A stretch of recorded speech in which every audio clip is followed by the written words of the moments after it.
You're listening to Radio Mayapur with the best devotional, meditation, kirtan music, and inspirational podcast. This is Radio Mayapur. So, Hare Krishna. So, today is 27th of July, 2023. We are in Varna, Bulgaria. And today we are very, very fortunate for Radio Mayapur to meet His Holiness Bhaktivaibhava Swami Maharaj, who is originally from Germany, but he traveled around the world. He's Srila Prabhupada's senior disciple and GBC, I believe, and also inspirational for many devotees around the globe. So today we are very fortunate to have a podcast with you, Maharaj. And please tell us a little bit about yourself, because I know you from Mayapur, but I don't know your very intimate connection with you. So you please tell us a little bit about yourself. When did you join and how you meet the devotees? I joined in 1970 in Germany at that time, in Hamburg. It's North Germany, not far away from London. And at that time, everything came from England, from London to Germany. The music and so many things which were of great interest for the youngsters at that time. And anyways, I joined 70. We only had a handful of devotees in the entire Germany, only 5-6 devotees. Not more. You were 17, Maharaj. 17. Well, you were very, very young. And how I did you meet the was- devotee, first of all? You were 19. studying, you were doing something? Yeah, I studied. I was 19 years old. Okay, 19 years old. Satchinanda Maharaj, he was 16 when he joined. He was quite young. So I just received one invitation card for the Sunday program from one Mataji on the street. She looked a little bit like an Indian, and so I at that time I belonged, or I identified myself with the counterculture of the 1960s, culture whose values and behaviors, norms of behavior, substantially differed from mainstream society. Rebellious type of people? Yes. So we had this idea of, we want to change The world. society, the whole world, we want to change. It was our agenda, Yes. our interest. And then when I came in contact with Krishna consciousness, I thought, wow, that culture even substantially differs from the counterculture. The values and norms of behavior of the devotees are entirely different. I thought, wow, that's quite interesting. Anyway, so I went to the Sunday program. And at that time, I thought, yoga, spiritualism means you just have to close your eyes and meditate. So the entire Sunday program, I was sitting in one corner with closed eyes. And the devotees, these few devotees, they told me later on, they thought I will never make it, He's just some far-out guy. So Sunday I joined, and then they told me, so please, come every day if you like to the temple and participate in the program. But I thought that's not a good idea. I just, I decided internally already, no, I just want to stay. I felt so attracted practically to everything. Of course, prasadam, the way devotees were dressed, and tilak, and the smell of the incense, everything. I felt so attracted. And then I just decided to join Monday. So I packed all my belongings, and Monday, one day later, I went to the temple, and they told me, well, we told you that first you should come every day. I said, no, I want to stay. Okay, we have to discuss. Wait a minute. So then I was waiting. One devotee returned. Okay, you can stay. So that's how I joined. And which temple was it in this place in Germany? Which city? In Hamburg. Hamburg. Yeah. Okay. We only had one small temple. And in the whole of Germany, just one small temple we had. And so I joined there. But what really made me a devotee was when we, 71, we had a Ratha Yatra festival in London. So we all went to that Ratha Yatra festival, 71, and that really made me a devotee. That experience of, first of all, the counterculture, the hippie movement in London, it was just outstanding. So that experience mixed with, the Ratha Yatra experience, so many devotees from different parts of Europe, participated. That really made me a devotee. So 71, then I took initiation from Srila Prabhupada. He was visiting Germany 74. I mean, the first time 69. There were just a couple of devotees. Shivananda at that time and a few others. And I remember Bhakti Bhushana Maharaj, he joined 69, 1 year earlier, when Prabhupada came.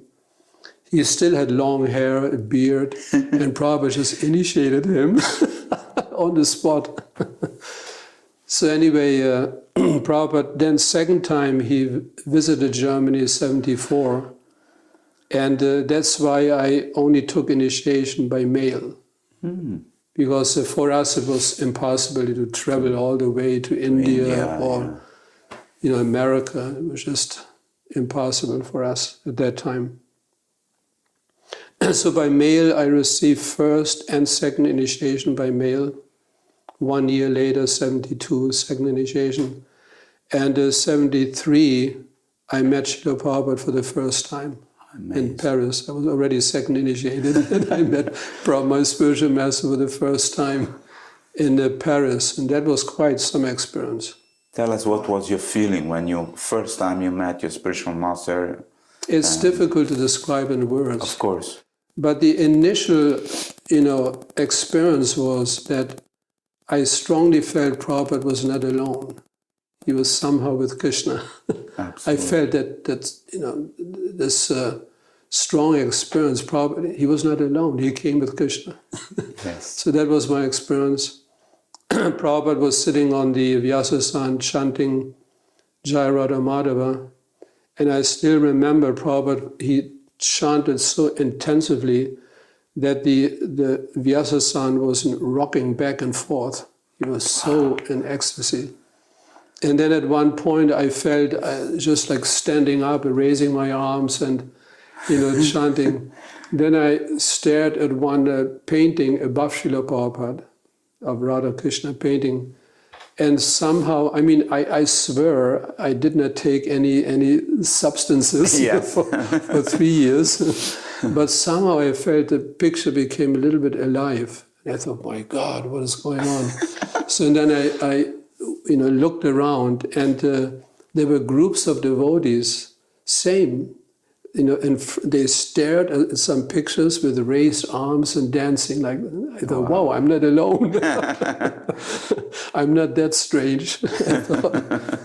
So anyway, very intense experience. Srila Prabhupada, that spiritual atmosphere.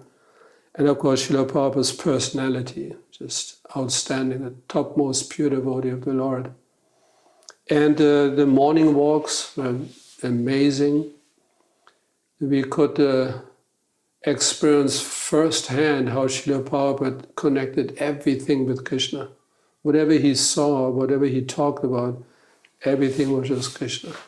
Krishna Katha, Krishna conscious. So that was my first, meeting with the Srila Prabhupada. Then later on, 74, in Germany, again, similar experiences. Every morning, we went on a morning walk with Prabhupada. He didn't have these, what we call nowadays darshans. He just had these room conversations. He invited all the devotees, his disciples. Everybody was a potential disciple anyway of Prabhupada. Yes. So he just invited them into his room, and he just talked. It was very informal, we would Very say. informal, just talk. Open to everybody. Answers questions. Yeah. It's not the devotees were waiting in a line outside. There's everybody in. So that was a very, very, warm, heartfelt association with Prabhupada. And he was so personal also. Very personal, but also very strict at the same time.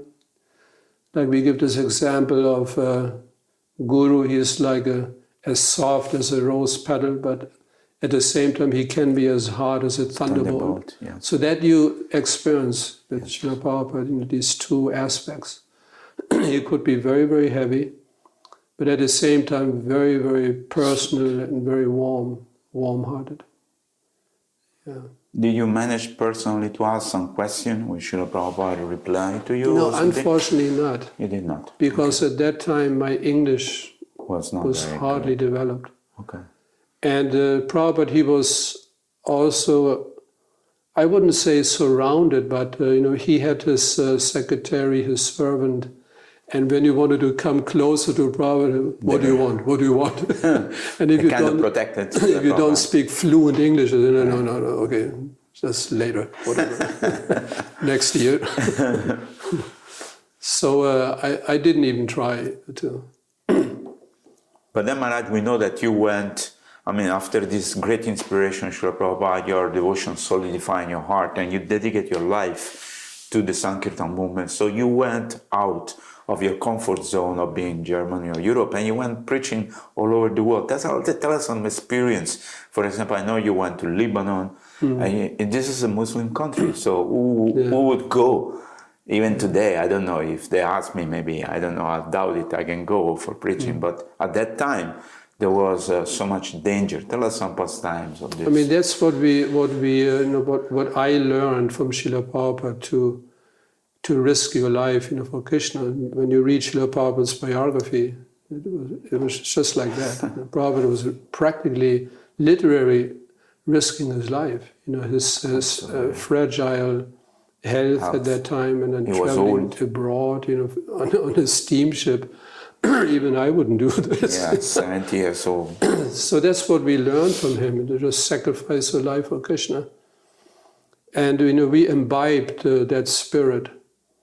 And that's why we, 76, we started traveling in the former communist countries. That was quite risky. In Russia? Russia and other countries. DDR, East Germany, Hungary, the former was all part of USSR. The Czech Republic. So they were all communist countries at that time. And we used to smuggle Srila Prabhupada's books, like a van full of books, just smuggling, very risky. Very dangerous. If we would have been caught, put him in jail for lifetime. Without any court cases, jail. Yes. For usually 10, 12 years. The same thing in Russia, of course, very, very risky.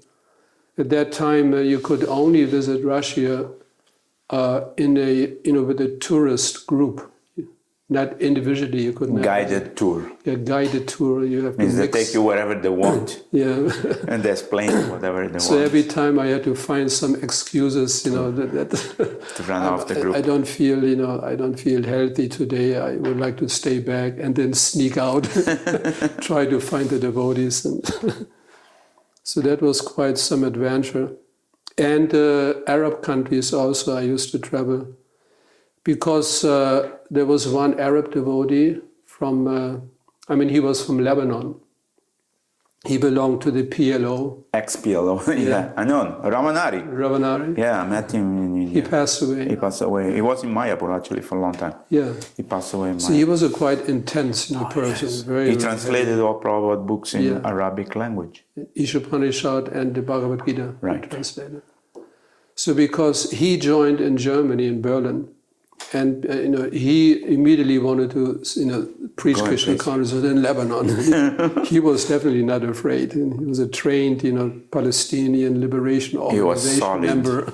Yes. He was tough. they were trained to eat frogs alive, this kind of training. Extreme. So he invited me, come on, let's go to Lebanon. And so I went, and that was quite some experience.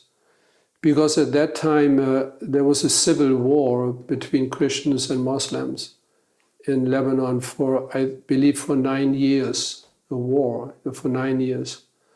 So every evening we could see buildings exploding. In the evening you could see that ball of fire, and then the building collapsed. And the next morning we went, downtown, distributing Arab Upanishads and trying to preach in some way. And the problem was that the PLO members, they thought, I was a spy, maybe from Israel or something, because I don't look like an Arab at all. Yes. German. But you were dressed in ordinary clothes. Yeah. You were not dressed like sannyasi or brahmachari at that time. Civil clothes. Civil clothes, yeah. Because you cannot preach a non-Muslim religion. Of course. It's illegal. Very dangerous. It's dangerous, yes. Very dangerous. So that was very, very risky. In civil clothes, we distributed Arab Upanishads, and sometimes they kidnapped me. I think altogether about 4 or even 5 times. They just caught me on the street, dragged me into a car, and then drove me into the mountains. This is like a film, Maharaj. They put a hood on your head? They put a hood on your head? Not that extreme, much. but okay. But they just no question, just took you away. And I was praying to the Lord, to the singer, just if I would like to preach a few more years, if possible. Anyway, so in the first time I was really scared, because with a gun at your head, they ask questions, and if you didn't answer quickly enough, they just pull the trigger. I mean, not shoot, but pull the trigger, and then you don't know what will happen. What to say. So several times they pulled the trigger, and then I just invented gave some answer, and I believe they could sense some kind of innocence. The way I replied and behaved. So they just, anyway, get out of here. Get lost. So then the second time happened again. I felt a little more relaxed. And then the third time I was even looking into the gun, like inside, what is this? So anyway, just get out. So that was quite, one time I remember I distributed Arab Upanishads in one building. And when I left the building, maybe like 3-4 minutes I was walking, the entire building blew up. With the people inside? With the people inside. Oh my goodness. So I thought, wow, with a white, motionless face, I was just sitting on the ground, on the street, and I thought, wow. So this was quite intense. And then I also traveled in other Arab countries, in Syria, in Far East, in Dubai, Bahrain, and all these countries, Abu Dhabi. So I was preaching, traveling in those areas, and that was not so dangerous. Lebanon was most dangerous, but that was quite nice. Usually I met Indians, but the local people was quite a little bit difficult, I would say, because of their strong Muslim background. Yes. They were just not very much inclined to hear about anything else. Now it changed, I believe. Yes, there's a big congregation now. Big congregation. And a lot of devotees, mostly Indian, but few Muslim also join, but mostly Indian, very successful. Among the Arabs, there's some interest that's developing. Yeah. But at that time, there was absolutely nobody. So you are the pioneer, Maharaj. You are the one who went and established the flag. Nice. At least preaching to the Indians. Yes. The sheikhs, I couldn't explain anything.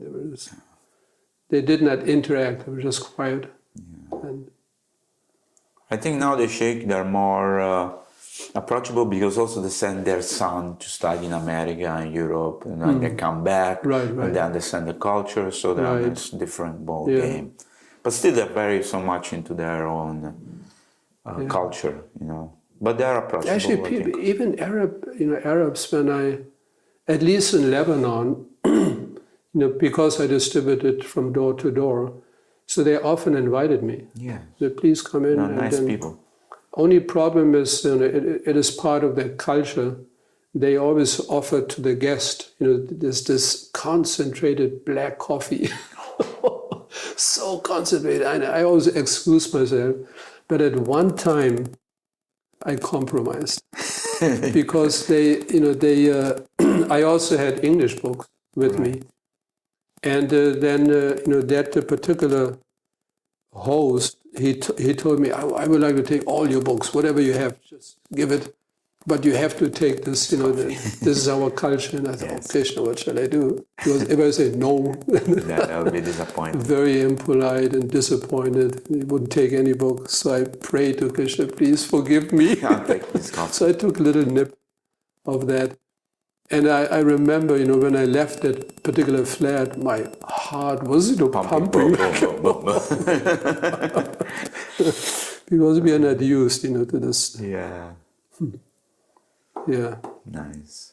So, Maharaj, tell us about your duty as a sannyasi and as GBC, how you're contributing to Srila Prabhupada movement today. Yeah, I was actually... Srila Prabhupada wanted to give me sannyas in 73 because he heard about my, I'm a brahmachari and extensively preaching, traveling and leading 2 Sankirtan groups. And he wanted to give Shivananda, at that time myself and another German devotee, Ikshvaku. He wanted to give sannyas in 73. Nice.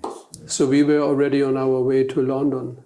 But then, and I don't remember who, some of the main sannyasis, he deviated, he fell down.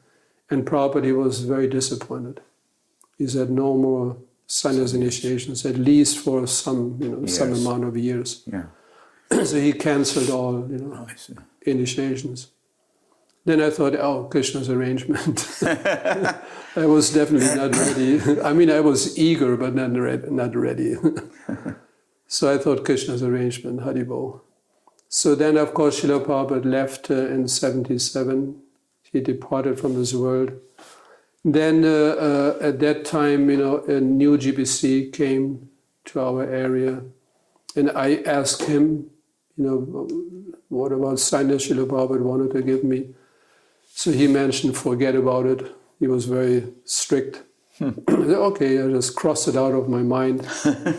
But then I remember in 1990, it was 1990, he was a little bit under pressure because other GBC members, they noticed that in his particular area, this zonal area, there was hardly any sannyasi, and he was the only initiating guru after so many years. And so they put him a little bit under pressure. And then he just, I was in Mayapur, not thinking at all about sannyas. I just, I was happy. The traveling preaching, I was satisfied. And then he just, out of nowhere, he approached me. So now you take sannyas. I said, what? Because normally you have a test period. You have to go to that sannyas committee. Yes. Consisting of Tamal Krishna Maharaj and heavy sannyasis. And I asked him, well, I don't have to go. No, I already convinced them. No problem. So he just gave me, on the spot sannyas. Special. Actually, what I did, I really wanted to feel that Prabhupada gives me sannyas. So I took the danda, went to Prabhupada's murti in Mayapur and placed it in Prabhupada's arms. And in this way, I imagined, Prabhupada gave me sannyas. Anyway. Nice. So that was very nice, very inspiring, of course. Which year it was, Maharaj? 1990. Yeah. 1990. 91, I think it was. Yeah, 90 or 91. No problem. 91, yeah. So then sannyas, that of course inspired me to continue traveling, preaching, and which I did. And then what happened, I asked so many questions in Germany about the management at that time, because I was wondering, we used to distribute so many books, excuse me, so many books in Germany. It was one of the leading, book distribution countries. Yes.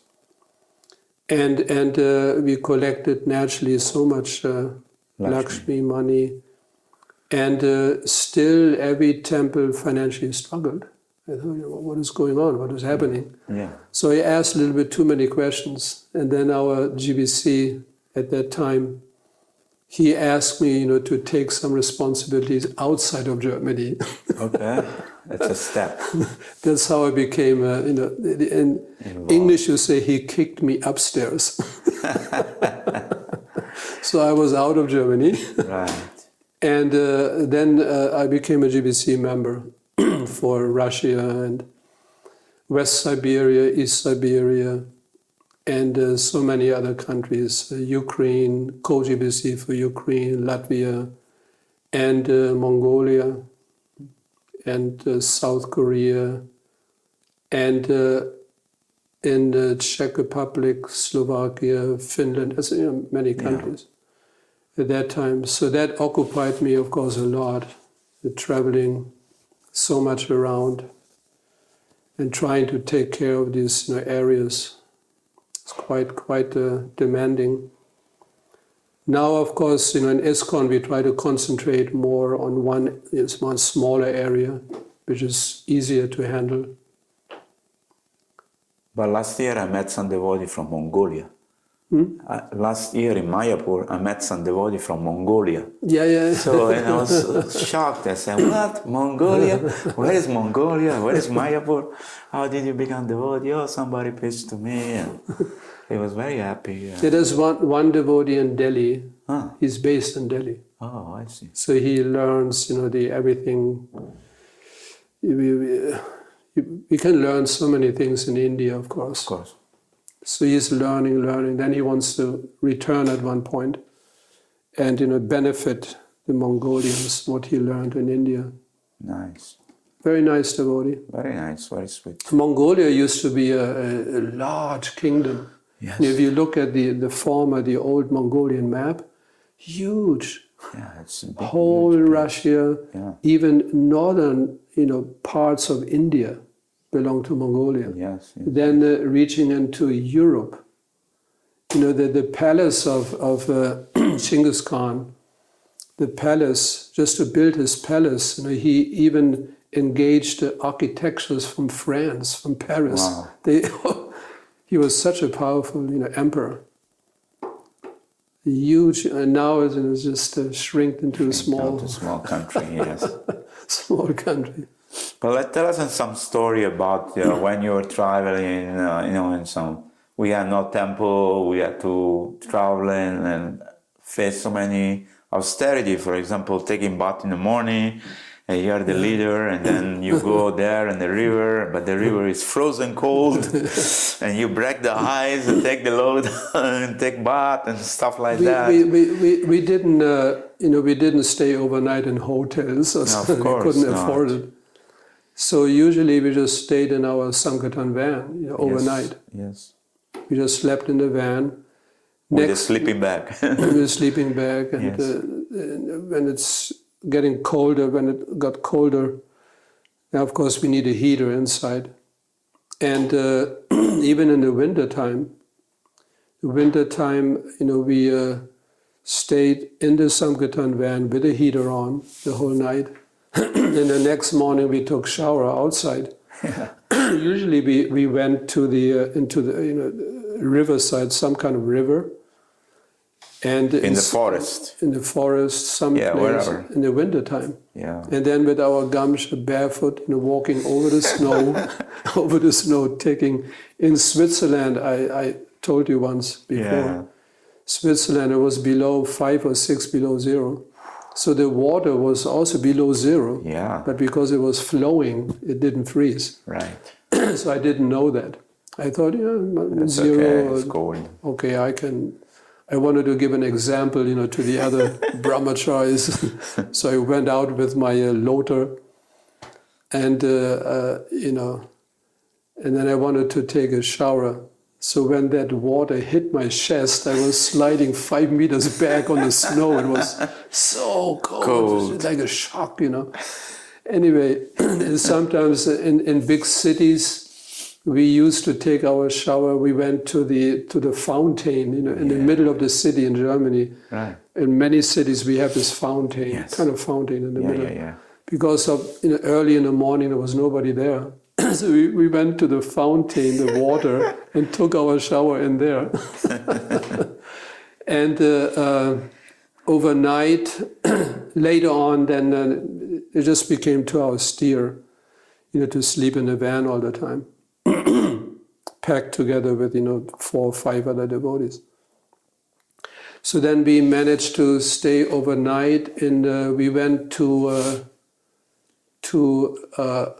churches, Christian churches, and we asked the priest whether they have some kind of facility for us to stay overnight.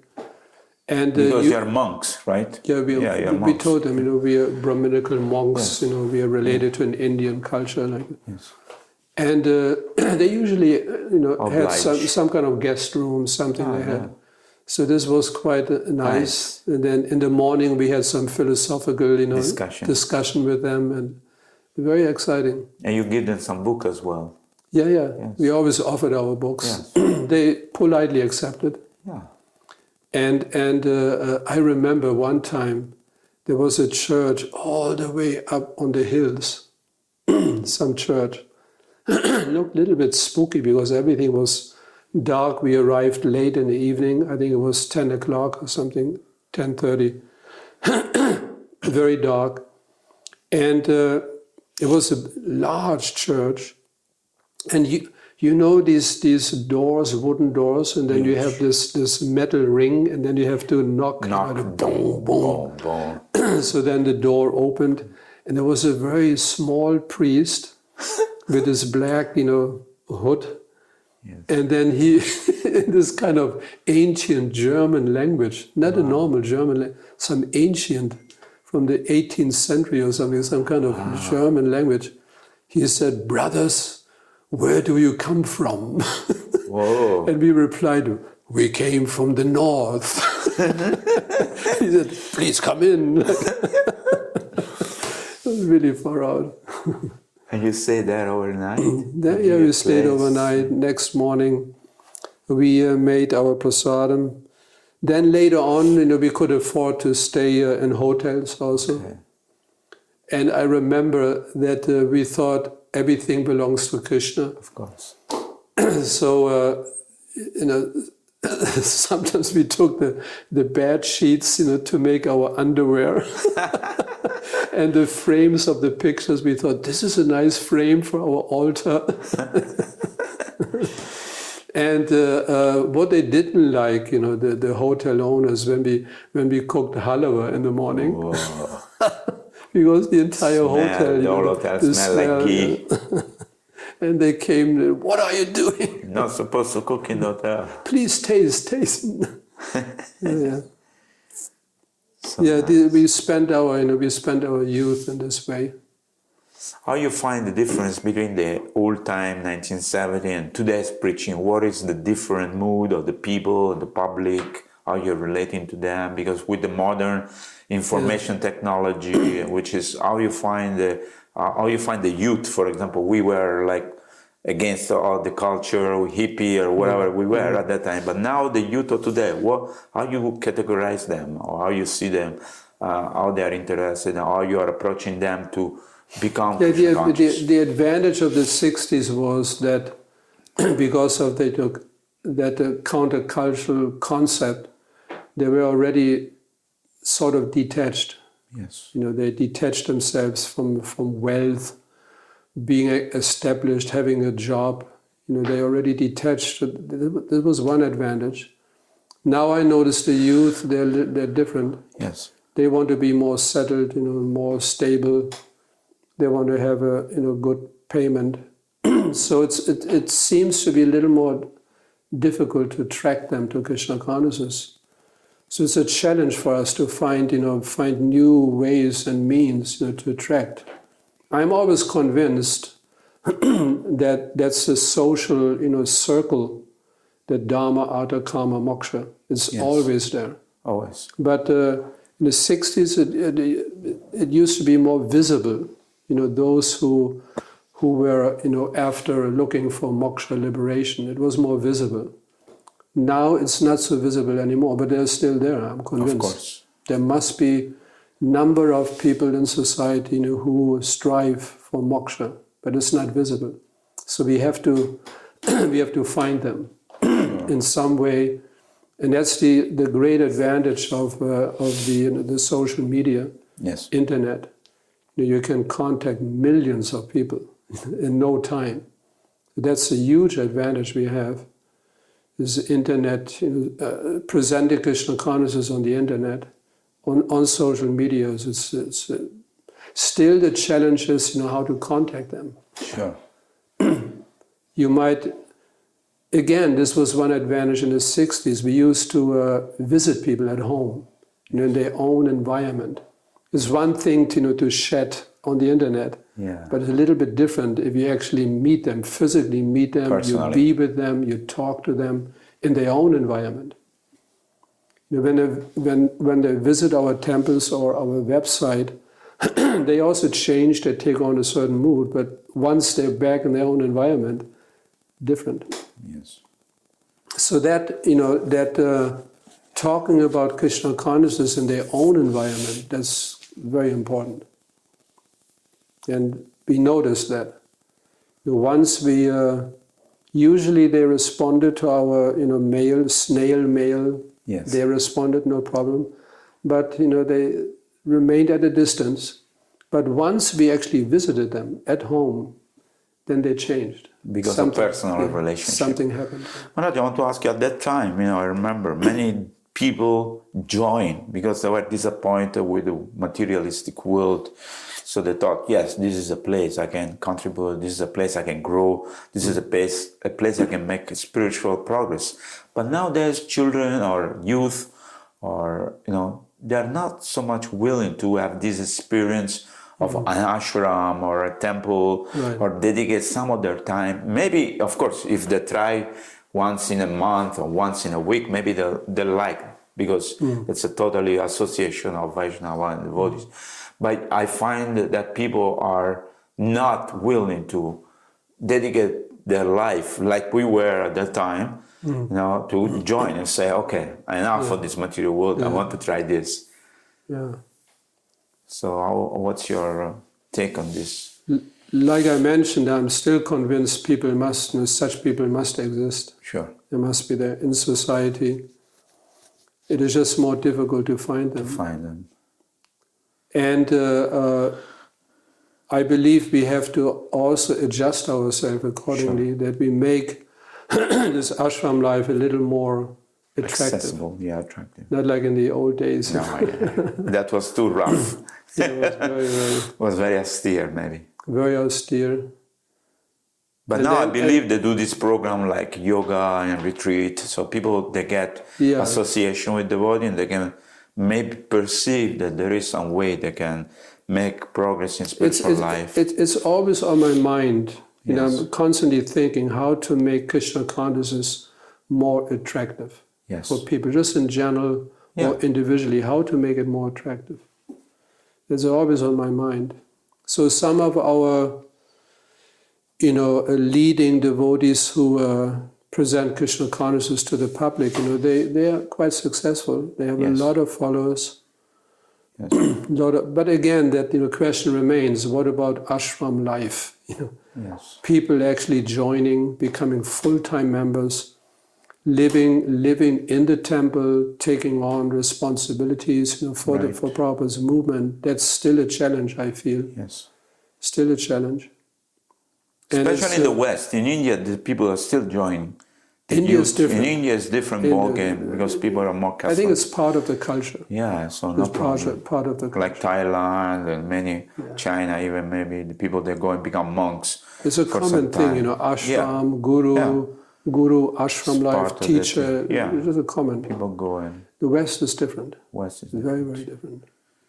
And that's a challenge, you know, I experience now that the temples which I know in the West, you know, less and less people are visiting, less and less, you know, ashram devotees are active. It's a great challenge. But of course we have a bigger congregation, right? Yeah, mostly Indian, of course, but even Western people. So these people maybe could contribute and come sometime and offer some service to the temple, whether it's pujari or cooking or Sunday feast. I'm sure there is kind of rotation. If they're dedicated to... If they're Indians, then it works. Easy. But Westerners is much more difficult. Yeah, it's difficult for them. Although they're congregation members, but you know they hardly actively participate, you know, in Prabhupada's movement. Right. They just want to visit Sunday and, you know, stay aloof. Yeah, it's a great challenge. But and I'm really concerned because at one point, you know, the Prabhupada disciples, you know, they're gone at one point. Yes. And those ashram devotees we have, they're also married at one point. Yes. And you know, I'm a little concerned about the future of that, you know, that model Srila Prabhupada gave us, you know, temple, ashram life, etc. I'm quite concerned, related to the West. Yes. In America, I believe we already experience quite, you know... Yeah, there's only Indian congregation. Quite set all over the world, man, actually. There is only mostly Indian congregation. Yeah. We're taking care of the temple. We're doing the services, whether in Japan or Malaysia or many, many other countries. Even in Dubai and Arab countries, same. It's all Indian people. Same. Anyway, I hope that Krishna will reveal to us how to do this because we want to maintain those temples where Prabhupada visited, and there will be, Krishna will send some devotee, and obviously we will modify our strategy to attract everybody. In Slovakia, there's one devotee as an architect, and he's building something really beautiful. You know, strictly according to Vastu, huge building with all sorts of facilities inside. And I hope, you know, that it looks quite promising. And he, because of his presenting Krishna consciousness to the public, he has a lot of followers. Nice. And he told me that he's convinced if he finished that project, that building, he is convinced that so many of his followers, they will, you know, take shelter in it. They will be connected with ISKCON. They will create a community. Maybe. Create a community, also based on temple and ashram, but also a lot of other facilities. Yeah. So this might be a model for the future. Yeah, we have to integrate everybody. Yeah. It's all encompassing. Yeah. Vedic culture is all encompassed. We don't leave anybody outside. Not just one brahmachari type of temple and that's it. No. Yeah. Then maybe beginning it worked. Yes. But later on we have to expand and make it much more versatile and attractive. Absolutely. Absolutely. Yeah. So thank you very much, Maharaj. Would you like to give any message to those people who are today listening to Radio Mayapur? Any message for them? Inspirational? Please continue listening. It is so important, you know, to nourish your spirit, soul, the spiritual aspect of your existence and life. It is essential to nourish it, and that's a prime facility we have. This Radio Mayapur, the link to your heart. Continue on a regular basis. Listen, and benefit.